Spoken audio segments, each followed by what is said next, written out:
दिख रहे हैं। एक और स्टॉक है वागले साहब, आपकी नजर इस पे पड़नी चाहिए थी, नहीं पड़ी, कोई बात नहीं। अब मैं आपका ध्यान आकर्षित कर दूं, हाई बीटा स्टॉक है, आपको पसंद आते हैं जनरली इस तरह के शेयर। आरबीएल बैंक 14% आज ओपन इंटरेस्ट इसका बढ़ा है और स्टॉक में दिखिए 5% की तेजी। क्या कुछ कल के लिए भी गुल खिलाने के लिए तैयार है ये स्टॉक?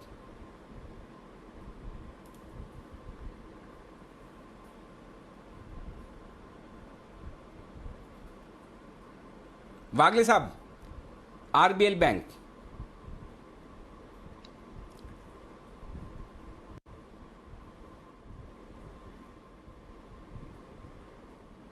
लगता है वागले साहब तक आवाज नहीं पहुंच पा रही है। जी अनिल जी, कुणाल जी अभी सुन जरा पा रहा देखिए चार्ट और बताइए राय। अच्छा हाँ जी जी, आरबीएल बैंक पर राय दीजिए वागले साहब। हूं। अनिल जी, आप मतलब ऐसे ही दे दूं कि बिगुल बजवाएंगे? बिगुल इसीलिए मैंने तो आपके अंदर के हनुमान को जगाया है, चलिए बिगुल वागले साहब के लिए, वागले का वंडर।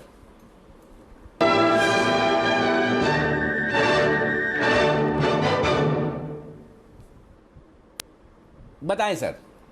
अनिल जी, 221 का स्टॉप लॉस होगा, 232 का पहला टारगेट होगा, दूसरा टारगेट 240 का होगा। और मैं एक्चुअली ये बीटीएसटी में देने वाला था, लेकिन वो मूव पहले ही चालू हो गई। नॉर्मली मैं बीटीएसटी लास्ट 5-10 मिनट 15 मिनट में देता हूँ। क्लियर कट ब्रेकआउट है, 220 का एक मल्टीपल रेजिस्टेंस जो फोर्स से ब्रेक किया है।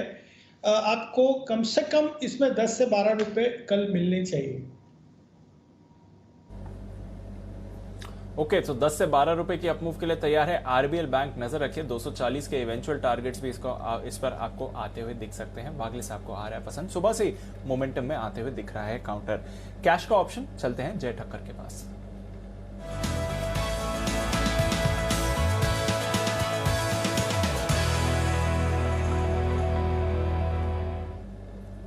बताया जाए। जी दीप, सुबह तो 15,750 का हमने कॉल लिया था 15 जुलाई की एक्सपायरी का। 180 385 के आसपास के टारगेट्स थे, 177 तो हो चुका है। तो वहां पे इन्होंने स्टॉप लॉस ट्रेल करके होल्ड किए पोजीशंस। तो अगर वहां पे उनको प्रॉफिट बुक करना है तो कर सकते हैं, या तो और ट्रेल कर सकते हैं 153 155 के लेवल्स तक। बट अब जो मैं दे रहा हूँ वो है बैंक निफ्टी पर एक कॉल ऑप्शन खरीदने की सलाह दे रहा होती। मुझे ऐसा लग रहा है कि बैंक निफ्टी डेफिनेटली यहाँ से एक और अच्छा मोमेंटम हमें यहाँ पे देखने मिल सकता है। बट दीप, मैं दूंगा नेक्स्ट वीकली एक्सपायरी का कॉल ऑप्शन 15 जुलाई का। 35,700 के स्ट्राइक का कॉल ऑप्शन खरीदना है जो 410 रुपए में मिल रहा है। 15 जुलाई का 35,700 के स्ट्राइक का कॉल ऑप्शन 410 के आसपास मिल रहा है, इसको खरीदना है। यहाँ पे हम स्टॉप प्लेस करेंगे 235 पर, 410 पे खरीदना है। 235 का स्टॉप लॉस रहेगा। फर्स्ट टारगेट जो दीप यहाँ पे बनेगा वो है 595 का, एंड सेकंड टारगेट जो बन रहा है वो 670 का है। सो ये दो टारगेट्स के लिए बैंक निफ्टी खरीदना है। मुझे ऐसा लग रहा है, जैसे अनिल जी ने स्टार्ट में पूछा भी था स्टार्ट ऑफ द शो पे, और मैंने कहा था कि 35,600 के ऊपर ही अगर बंद आता है तो एक ब्रेकआउट मानना चाहिए। इनफैक्ट अब तो कुछ 20 मिनट बाकी है और मुझे ऐसा लग रहा है कि कंफर्टेबली 35,600 के ऊपर बैंक निफ्टी बंद होने को है। और ये अगर हो रहा है दीप आज, तो मुझे ऐसा लग रहा है कि श्योरली 36,000 के ऊपर जाएगा। इनफैक्ट 36,500 37,000 ये सारे लेवल्स हमें बैंक निफ्टी में अब देखने मिलने चाहिए। हमें काफी अच्छी प्रोबेबिलिटी, हाई प्रोबेबिलिटी है ये हमें देखने मिलेगा। और मॉर्निंग में भी लग रहा था कि bank Nifty will support Nifty, वो हुआ। अब मेटल्स भी तेजी में आ गए, बट अब मुझे ऐसा लग रहा है कि अब बैंक निफ्टी में फिर से तेजी करके चल सकते हैं। यहाँ पे और अच्छा मोमेंटम हमें बनते हुए देखने मिलेगा कल के ट्रेडिंग सेशन में। ओके, तो बैंक निफ्टी पर और बढ़िया मोमेंटम बनते हुए दिखेगा। जो 650 के अहम लेवल के ऊपर क्लोजिंग चाहिए, अनिल जी ने जो कहा था उसके ऊपर तो आराम से क्लोजिंग होगी, बट अब और तेजी के लिए तैयार है। पर ध्यान रखिएगा अगले हफ्ते की एक्सपायरी का आपको एक कॉल ऑप्शन खरीदना है, 15 जुलाई के 35,700 का कॉल। जय की तरफ से है ये राय। थोड़ी देर में अनिल जी भी देने वाले हैं अपने एक और स्ट्रैटेजी कल के 2000 के लिए, तो उसका करते हैं इंतजार। पर आइए तब तक टीसीएस पर डाल लेते हैं नजर, क्योंकि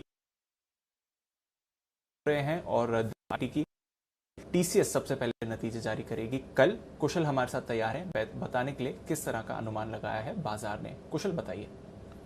दीपांशु, देखिए मिले जुले सेट ऑफ नंबर्स की एक्सपेक्टेशंस लगाई जा रही है टीसीएस की तरफ से, क्योंकि यहाँ पर अगर आप देखें तो जो कांस्टेंट करेंसी ग्रोथ है वहाँ पर इनकी आय में करीब 3.5% की बढ़त हम अनुमान करके चल रहे हैं, और उसका जो इम्पैक्ट है वो आपकी इनकी कुल आय जो है अगर आप रुपी टर्म्स में देखेंगे तो करीब करीब 5% की बढ़त हम एक्सपेक्ट करके चल रहे हैं, और 45,850 करोड़ ये कंपनी आय दर्ज कर सकती है। पर दूसरी तरफ डॉलर आय जो अगर आप देखें तो यहाँ पर ऑलमोस्ट 3.9% 4% की गेंस के साथ 622 करोड़ डॉलर कंपनी दर्ज करती हुई नजर आ सकती है। तो डॉलर आय फ्रंट पर तो अच्छा प्रदर्शन हम एक्सपेक्ट करके चल सकते हैं तिमाही आधार पर कंपनी की जो मार्जिन्स हैं वहां पर हमें दबाव एक देखने को मिलेगा। 26.8% से घटकर 25.5% ये हम एस्टिमेट करके चल रहे हैं, क्योंकि कंपनी ने Q1 FY22 में वेज हाइक्स लिए हैं और जिस वजह से इनकी जो मार्जिन्स है उस पर इम्पैक्ट आता हुआ नजर आएगा। साथ ही कंपनी का जो मुनाफा है वहां पर भी ज़्यादा बदलाव की एक्सपेक्टेशंस नहीं है, करीब 2-2.25% की बढ़त के साथ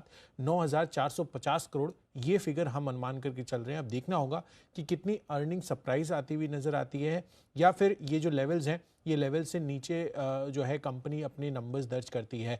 बट अगर आप ओवरऑल डिजिटल मार्केटिंग माफ़ कीजिएगा डिजिटल ट्रांसफॉर्मेशन स्पेस की बात करें तो उसको लेकर कंपनी की किस तरह की डील पाइपलाइन से आगे, और साथ ही जो इनका BFSI सेगमेंट है वहाँ पर क्या आउटलुक है ये देखना काफ़ी ज़रूरी होगा।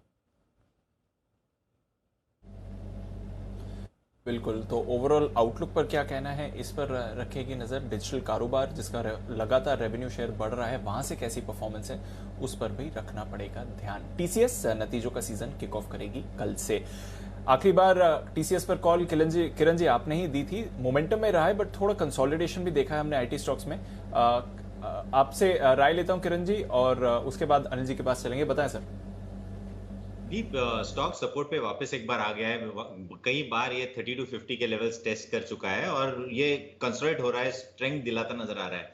जब तक 30 to 50 के नीचे क्लोजिंग नहीं मिलती तब तक मुझे नहीं लगता कोई वीकनेस देखने को मिलेगी। वापस एक बार 3350, 3375, 3400 की ओर चलते नजर आएगा आते दिनों में। और अभी रिजल्ट सीजन अभी चालू होने वाला है, उसके पहले जो करेक्टिव रैली आई है वो हेल्दी है। बिल्कुल। आइए इस बीच भेल एक और स्टॉक है जो भरपूर एक्शन में आता हुआ दिख रहा है। जल्दी से भेल पर एक बार आज सुबह हम बात भी कर रहे थे जब भेल की खबर आई थी, और हम कह भी रहे थे कि आशु सर की तरफ से भी यहाँ पर खरीदारी की राय आई। एक बार जल्दी से अपडेट ले लें। आशु सर बताएं भेल पर अपडेट, आपका स्प्रेड और अपडेट भी। अनिल जी स्प्रेड तो बहुत प्यारा बना हुआ है 65-75 वाला, सिर्फ अनिल जी ₹1 कॉस्ट से और 85 तक सेफ है, और मुझे लगता है ₹75। On the contrary Anil ji, मैं इसको कुणाल जी भी शायद कवर कर रहे थे सुबह, तो मैं उनसे जानना चाहता हूं कि मेरे पास जो मतलब मेरा लेवल है कि 68 क्रॉस करते ही एक बहुत बड़ा मोमेंटम बनेगा, तो क्या वो 68 सही लेवल है? मुझे वो कुणाल जी की लिमिट